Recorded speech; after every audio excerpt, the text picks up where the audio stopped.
Hello, Vibe Spa. So yeah, let's get straight into it. This is my first microblading tutorial, and by the time I turned the video on, I had already measured and used my mapping string to map out her brows, going over it and creating a design based on what I've already measured. And then you ask the client to check and see if she agrees, if she likes the shape, if there's something you can fix or alter before microblading. You want to do that immediately. So the goal is to shape the brows based on facial anatomy and also their natural brow shape. The goal is to complement the shape of her brows and the hair that's already present.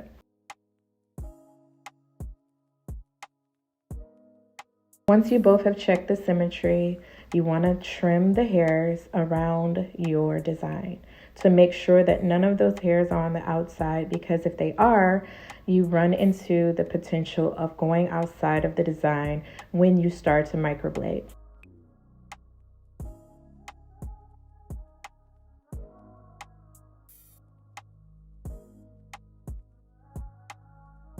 Now that you have trimmed along your design to make sure of symmetry, you want to do the same with the shaver.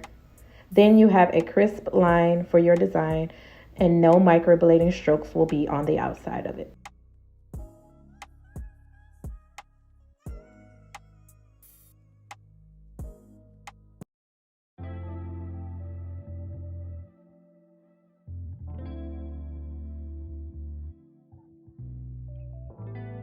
After shaving, you ask the client to look in the mirror once again to check for her own eye view symmetry.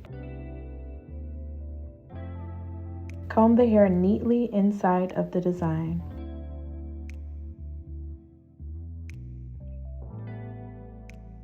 Then apply your numbing cream. 5% lidocaine is recommended for the microblading procedure. Prior to her coming in, ask that she take a 500 milligram Tylenol. During the mapping and measuring, have her take another 500 milligram Tylenol. While she's numbing, I always like to make sure that I ask her what color she prefers and we agree on it based on her Fitzpatrick. Now we begin the best part of this video. Yay, you made it. Now we're gonna go ahead and get into the fun part. You see, I'm a little bit more excited. Anyway, so you wanna make sure you're checking for symmetry again after you've wiped off the numbing cream. To begin your stroke, you always wanna make sure of where you're going to place it. You're gonna plant and pull. And just like that, you've made your first stroke. Remember to stretch the skin. When I say plant, that means you're implanting the blades into the skin ever so slightly. Not too much pressure, but pressure in the same. If you've taken a class, you know what that means.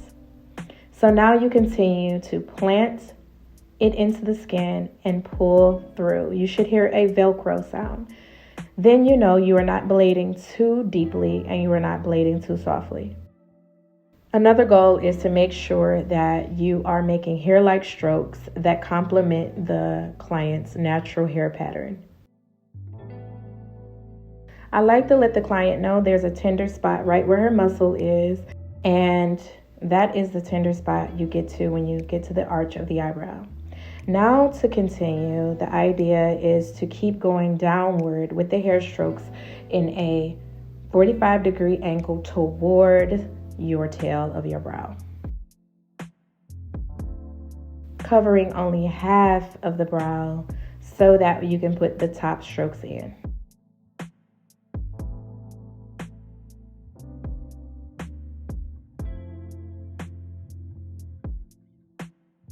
Top strokes will now start to meet in a downward angle towards the tail as well.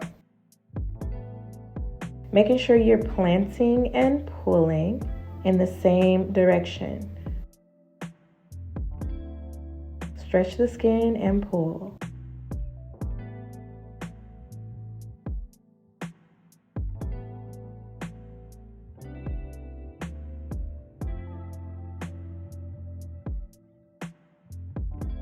Now I like to start shorter strokes that appear to be natural to give the eyebrow character.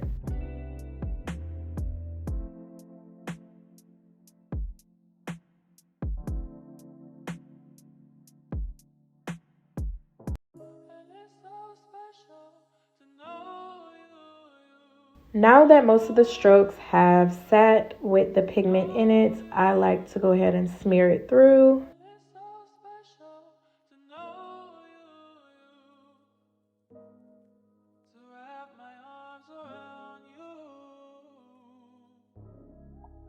Now that it is wiped clean, you can now see the definition in your strokes.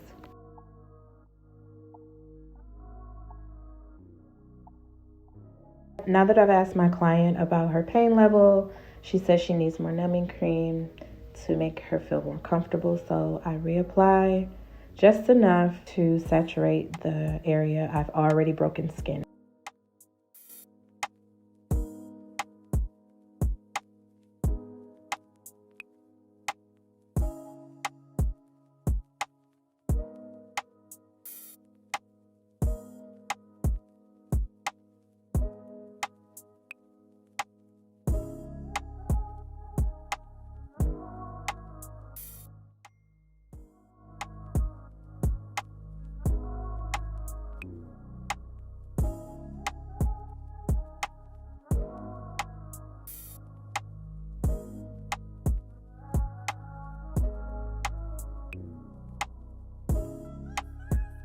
If necessary, after your first pass, you'll do a second pass to make sure of all of your strokes. Checking for satisfaction is key.